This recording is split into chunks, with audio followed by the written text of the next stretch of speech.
Hello. So a goal I had coming into this season were to find teams to watch other than Boston. Who will make themselves a priority on League Pass essentially, who will make themselves stand out the most that I have to keep an eye on them for the rest of the season. Because we're 3 games in and already there's so much action around the league and quite a few good candidates have popped up. You have the Spurs with Wemby going crazy, OKC Thunder, the defending champs. But there's one team that I feel like is gone under the radar, kind of underappreciated to a certain extent in terms of what they provide on the basketball court and how they're viewed by other fan bases in the community. And that team is the Portland Trail Blazers. Now, it might seem surprising considering that their record is not the most enticing as of this moment. And also, if you've been following the NBA this past week, you would know that the Trailblazers have put themselves in the spotlight, but not for the best reasons. But still, despite all of that, I feel like those aren't really enough to detract or negate the special things that I've seen from Portland. And while I'm not going to get ahead of myself and claim that they're contenders in the West or anything, just what I've seen from them throughout these first 3 games are really promising. A big part of why I have so much fun watching them and why I have so much belief in them is their defense. If you're a Trailblazers fan or had followed the acquisitions they made during the offseason, you would know that it's not really a surprise that this is their strongest component. I mean, you already have a defensive prowess in Toumani Camara, two-way threat in Denny Avdia, you give up Anthony Simons in exchange for Jrue Holiday, plus Matisse Thybulle returned from injury, Donovan Clingan seems like an intimidating presence inside the paint. Like, they have all of these outstanding players. They seem to be very effective as they're ranked 7th in defensive rating and are very close to the top 10 in terms of opposing points per game allowed, ranked 11th. But it's not just the statistics stating how much of a force they are, it's also based off the eye test. Whether it's them applying full court press, picking up around 94 feet, or just many of their long versatile wings, giving opposing star players trouble. Like, you could tell that they're establishing that physicality. This hard-nosed, gritty defense is what they built their identity around. Especially with the full court press, it feels like they never stop with that pressure. And I know it's not anything new, it seems to be a new trend amongst the entire league. A lot more teams are doing it than before. However, I feel like Portland is one of the few that execute this properly, because compared to other teams where when they apply this pressure, it's just to take time off the clock, Portland does that and then some. Like, you'll see a lot more steals, their players on the depth chart have the defensive ability and lateral quickness to keep up, and I'm not kidding when opposing floor generals or star players really struggle with this aspect. I mean, I even saw an 8-second violation on CP3.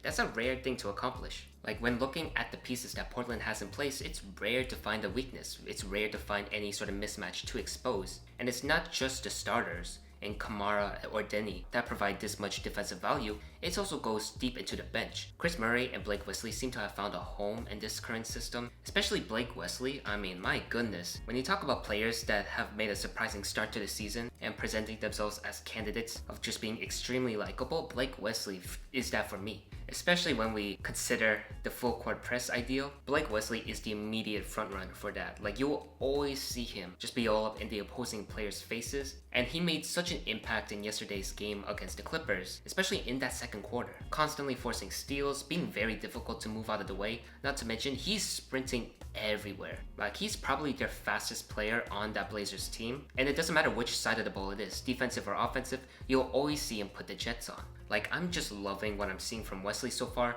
and even when Scoot comes back from his hamstring injury, I do believe that Wesley has made a name for himself and solidified a spot in the rotation for many games to come. And again, while it is neat to point out the amount of times the Blazers have executed this full court pressure to perfection, I gotta emphasize that their half-court defense is also no joke. But again, we can look back at their recent matchup against LA. James Harden, Kawhi Leonard, Ivica Zubac, like, none of their shot attempts were easy. Like, if you look at the expressions of these Clippers stars, you could see double the amount of frustration. You know, just trying to get the attentions of the refs more, and overall just a lot of cursing and murmuring under their breath. Even with the record being as it is, we gotta take into account that all 3 of their opponents have also experienced their fair share of extremely physical battles. This is nothing new to the opponents. And also, despite the losses, Portland had several chances to take the lead or take the win even. So I'm not really in a panicky type mood, because this is only 3 games out of 82, and considering what I've saw from these Blazers, there is definitely something special brewing here. However, not everything is going to be perfect. They have one significant flaw: their offense. More so, their offensive creation. It was a big worry that Portland had before the season started, and it's into full effect here. A couple of their games have already went to clutch time, and when things went down to the wire where every possession counted, Portland struggled to find any consistent shot creation. You know, they will have guys like Denny try to manifest something, Holiday and Jeremy Grant can occasionally get you some buckets, but all of that so far wasn't really consistent or sustainable enough to provide a very reliable offense down the line. So no doubt that is something they have to work on, and also Shaedon Sharpe is a big piece of this because those players I referred to seconds ago, how much they can be a first option is really in question, and that's really Shaedon's time to really step up and fulfill that role. And yes, I want to clarify again, it's a very small sample size, but so far he's off to a really inefficient start. And the big conundrum for me, I've written this in my notes too, is that there are a lot of possessions where it doesn't look natural. Essentially most of the shots he's taking, it's kind of gives off the impression that he feels like he's forced to step up. He's forced to carry that burden of being that number one guy on offense. And while that is one of the main goals for Portland in terms of development, the amount of attempts he's generating and putting up, I feel like are doing more harm than good. I mean, today just rewatching every attempt that he participated in, it kind of just felt very unbalanced. Like you would see a few drives in Minnesota and Golden State, maybe a couple of those in LA, but there's also that over-reliance on jumpers, especially from long range. Now I know that it is positive to a certain extent that Shaedon is very confident in his jumper. It's just that in my opinion, it will be a problem if you do it too much to the fact that you're sacrificing a big strength of yours, which is getting to the rim. Because you would also have times where Shaedon would not only dribble a lot on some possessions, but also settle on long mid-range shots, sometimes fadeaways even. There are even a couple of plays designed for him to come off a screen, but because his shooting is not at a dangerous level yet, opposing defenders are more than willing to leave that open. They will constantly go under screens, any big men that are attached to the pick and roll. They also don't mind going into drop coverage, so that takes away any of the driving lanes. Like to me, that's just not good enough, and I feel like Coach Splitter and company has to put an emphasis to kind of adjust the amount of jumpers or long range jumpers that Shaedon is taking. And it's not like I have no confidence that these shots are not going to fall. I do believe that with more time, Shaedon's offensive efficiency will definitely prop up.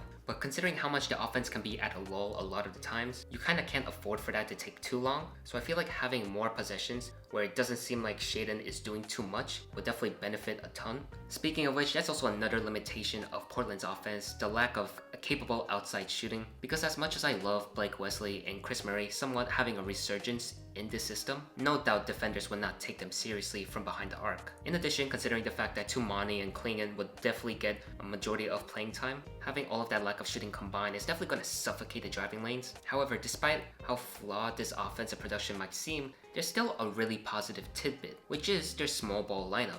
Whenever they sub out Kling Kong and have a rotation of Tumani, Denny, Jerami, Jrue Holiday, sometimes Matisse Thybulle, sometimes another guard or wing, it actually leads to a lot of great things on the offensive end, and it's actually their most efficient strategy whenever Portland is in dire need of points. Also, it's not like they suffer a lot on the defensive end, especially when it comes to switching and quicker rotations. This small ball rotation has got it. It's just we don't really see a lot of this happening in long spans because they do suffer a lot on rebounding. A couple of their high quality opponents have big guys that are experts on the glass. Rudy Gobert and Ivica Zubac are definitely going to go get it. And when there's no Klingon to combat that, that's where it gets a little bit too risky. But still, I guess you can count that as another positive thing to add to the list for Portland. We'll see if it's still sustainable in the future, and I'm not proposing it as an exact counter for Portland's offensive woes. I still think there's a lot to address within that area, and how they approach it will be interesting, whether it's from the trade deadline or if Shaedon can finally get things together. Hello!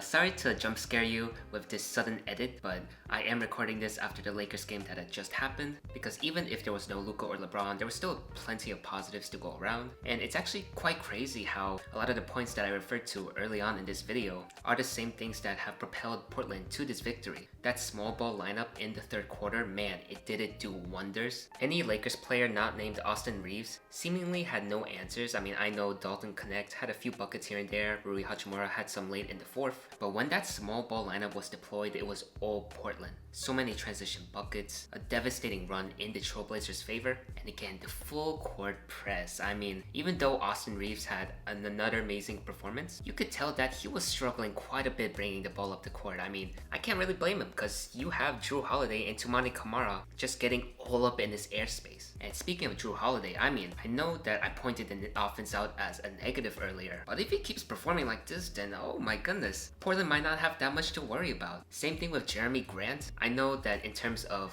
the relationship with the Blazers fan base, Grant seems to be the odd one out, but the way he's starting this season, how he's just getting buckets at a really efficient rate, like it is seriously much needed. Portland would not be in this position without him, that's for sure. Those buckets were timely too, because it's not like Portland played the most perfect game and the Lakers tried to force themselves into a comeback. You know, I mentioned Reeves, Connect 4, Rui, they all try to make something happen, they all try to get to the free throw line, but both Jerami Grant and Jrue Holiday, I mean, especially in the fourth quarter, Holiday kind of just took over. You want some step back fadeaways? You got it. You got pull up jump shots in the opposing defender's face? You got it. I don't know how long they can keep this up, but I mean, so far so good. Ain't nothing wrong with it, of course, and in transition to Shaedon Sharpe, I mean, I can't lie, it started out really rough. Initially, he was like 0-5 from 3, 2-9 from the field, I believe. But in that fourth quarter, that is what I'm talking about in terms of looking more natural. Almost every possession and every shot attempt he took, it was way more in his comfort zone. He looked like the Shaedon Sharpe that we were all expecting. He played in a quite composed fashion and didn't really force anything up. He just let the game come to him. At least that's what it felt like through the screen. So even though the start was rough, he closed on a beautiful note, and this is something that he can build off of. And overall, it was just a wonderful win, both on offense and defense. A lot of players on this team just deserve their own flowers. They handled business like they were supposed to. And 4 games into the season, this is not a bad start. 2-2. With this tough schedule, you'll definitely take that. Oh, and I guess one final question that I do have to mention was how will Scoot Henderson look once he returned from his hamstring injury? And this isn't a massive worry. I still believe that Scoot is a piece of Portland's long-term puzzle. But when it comes to returning from these type of injuries, rust is inevitable, and how his long-range shooting will develop is also another thing to worry about. So that's another interesting factor to keep an eye on. And also I do believe that Henderson will fix a lot of their playmaking issues. It's not like it's terrible, but it definitely ain't the best. So Scoot will definitely be a significant benefactor. I am excited for the potential fast break madness. Scoot and Blake Wesley together, that's like 2 flashes at once, you know? But yeah, that's all of my spiel on this Trailblazers team. I really love what I saw from them. They pretty much put themselves amongst the top in terms of who else I want to watch besides Boston. And while I do believe that they're a year away from contention, who knows? This season, they might make a deep push, especially for that play-in or 8th seed. I mean, they're already a formidable threat right now, so why not? But anyways, that's my Portland Trailblazers video. Thank you so much for watching. What do you guys think of this Trailblazers squad? How their roster is? Let me know in the comments down below, and I'll see you next time.